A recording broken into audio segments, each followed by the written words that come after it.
gonna be watching this, so let me just unpause it. I'm Molly. Something terrible happened to me last year because of my best friend Julie. It sounds crazy, but I was stuck at the bottom of the sea for 36 hours. Yes, at the bottom of the sea, underwater, for 36 hours, which is more than a day. You'll see that I'm not making it up when you hear my whole story. It all started when Julie showed me a photo. Molly, check this out. So I took her phone. Ethan, a guy that Julie met on Instagram, was holding the steering wheel of a boat and smiling. I never liked this guy, and this photo made me like him even less. It was so obvious that he was just a spoiled rich kid. So, I said, and gave the phone back to her. I could tell that she wanted something from me. He's inviting us to spend the weekend on his boat. I pretended not to understand. Us? How does he know me? He barely even knows you. You just message each other.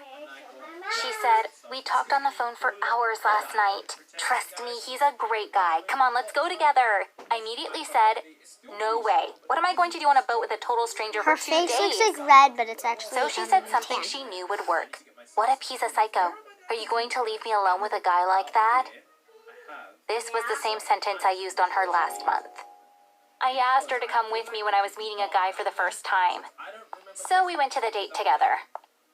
She basically meant, now it's your turn. I had to say yes. On Saturday morning, we took a 3-hour bus ride to the beach town where Ethan lived. He picked us up and drove us to the boat. It wasn't too big, but it was so luxurious. There were 2 cabins below deck. Julie and I took over the big one. Ethan didn't seem like such a bad guy. I thought maybe I was wrong about him. When we came back, we were surrounded by water already on our way. Ethan was steering the boat. Please don't get me wrong, but don't captains drive boats like these? I asked. He smiled. Don't worry, this is a small yacht. I have a license to drive it. Anyway, we're not going to drive all the time. We'll find a good spot and anchor there, he said. Julie and I sat down to relax in the sun. It wasn't hot enough to wear a bikini, but the sun was still pretty strong. 2 or 3 hours later, we stopped. We anchored next to an island. Nobody lived on that part of the island, so it was just us, the sea, and nature. Ethan was a great host.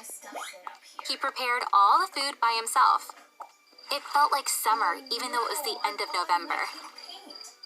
Julie didn't drink much, but Ethan and I got so drunk we could barely speak. He stood up. Your captain's about to pass out. I need to go to bed. The boat needs me tomorrow, he said, and wobbled his way to his cabin. After a while, we went back to our cabin as well. I was a little dizzy and got frustrated with myself for having drunk so much. I remember my head touching the pillow and I dozed off immediately. The sea was so calm when we went to bed.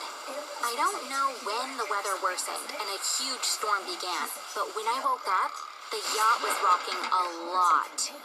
I looked for Julie, but she wasn't in her bed. At first I thought I was dreaming, but of course I was not. I heard a pounding noise from below as if something was hitting the boat. With each hit, the boat would rise up and then quickly fall down. I knew it wasn't a good idea to go upstairs in such weather, but I had to find Julie. I tried to stand up, but it was impossible to stand on my feet. Just then, the boat swung hard.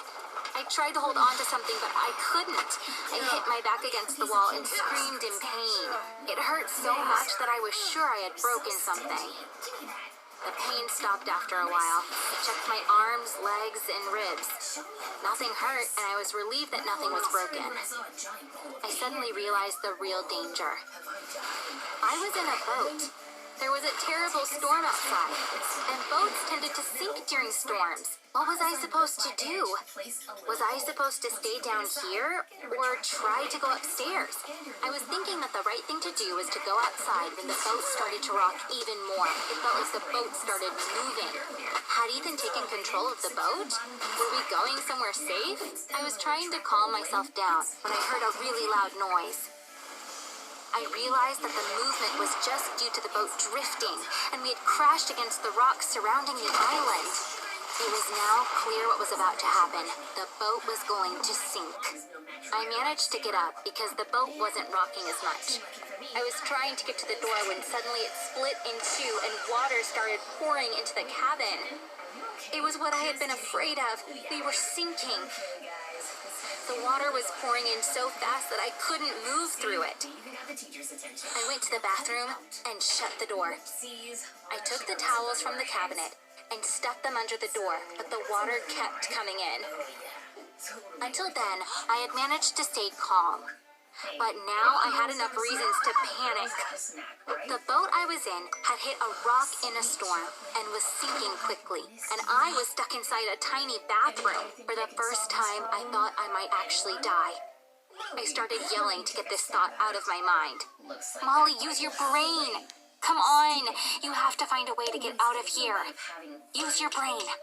The bathroom kept filling with water, which had by now reached my knees.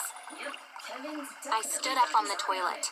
It was impossible to get out of here. 5 more minutes The water left, was going to guys, fill up until this it's tiny bathroom soon.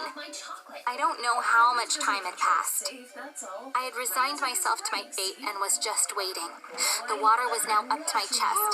At this point, I noticed that the bathroom seemed to be filling up more slowly. Was it a good idea to try to open the door, or was I supposed to wait until help came? But the water was still rising, albeit slower. Would I be able to survive until someone came to rescue me? There was no guarantee that someone would come. I decided to do a small experiment. I took a deep breath and dived in. I turned the door handle and pushed, but the door wouldn't budge. I tried again, but no luck. I came up when I was out of breath. Obviously, the boat had sunk. The door wouldn't open because the cabin was probably full of water. I was still alive, and I wasn't giving up. But what about Julie? Until that moment, I hadn't cried, but now I started sobbing and couldn't stop. Meanwhile, the water had risen more. What's worse, taking deep breaths while crying had used up a lot of oxygen, and I could feel there wasn't much of it left. I was in such bad shape that I couldn't tell how much time had passed. The water was now up to my chin. I was cold, I was hungry, I was thirsty, I was tired and very sleepy. For a moment, I thought, let yourself go and let it all end. As a medical student, I was aware that it was hypothermia that made me think like this. I had been in cold water for a long time, so my body temperature had fallen, and it was going to continue to fall. I was losing hope that help would come. We weren't in open water, but who would look for us? Neither my parents nor Julie's knew that we were here. Would Ethan's family do something? I didn't think so. I thought this was the end for me. The water continued to rise slowly. It got so high that I had to stand on my toes to avoid drowning. Just then, I heard a sound. It was like someone had hit something a few times. I held my breath. The sound stopped. Maybe there was no sound. Maybe I was hallucinating because I was about to pass out. No! I heard the sound again, and this time it was closer. Anyways, if I was hallucinating, I would have heard my mom's voice or something. Why would I hear the sound of metal being hit? I dived into the water one more time. There was a soap dish made of stone. I grabbed it and came back up. I started hitting the wall with it. The other sound stopped. All you could hear was me hitting the wall. I stopped after a while. Then the sound from the outside started again. I was communicating with someone. They knew I was here. They turned out to be 2 divers from the search and rescue team. At first, they couldn't open the door because of the pressure. But they were there to save me. After a while, they managed to get me out of the bathroom, and then out of the boat. There were doctors on the search and rescue ship. They had a lot of experience with such situations and were able to help me recover from hypothermia. As soon as I was feeling better, I asked about Julie. I found out that both she and Ethan were okay. Apparently, Ethan had diabetes, but he was too drunk to take his insulin shot. Diabetes patients lose consciousness in such situations and go into a coma after a while. Ethan somehow got himself to our cabin door and knocked. Julie helped him right away. She gave him his insulin shot, but he was still feeling very bad. Just then, the storm broke out, so he had no choice but to go upstairs. Julie went up with him too. Thankfully, she thought of putting on their life jackets. Ethan managed to start the engine, but the waves were too big and he couldn't prevent the boat from drifting. They fell into the water when the boat hit the rocks. Julie never left Ethan's side. The waves washed both of them onto the beach. Ethan had lost consciousness, so Julie couldn't leave him. The next day, a group of hikers accidentally came across them. They are both doing well now. After hearing this story, my first reaction was, they'll definitely get married after going through this together. After a horrific 36 hours, I managed to come back to life. I think I did pretty well overall. Of course, I got very lucky, but deciding to go into the bathroom, managing to stay calm, fighting the hypothermia, I definitely deserve a well done. Well done. Thanks for listening to my story. If you Yay. like stories like this, I'm subscribe gonna go to get this some channel. water, so Bye. bye. Bye, guys. See you guys tomorrow. Peace.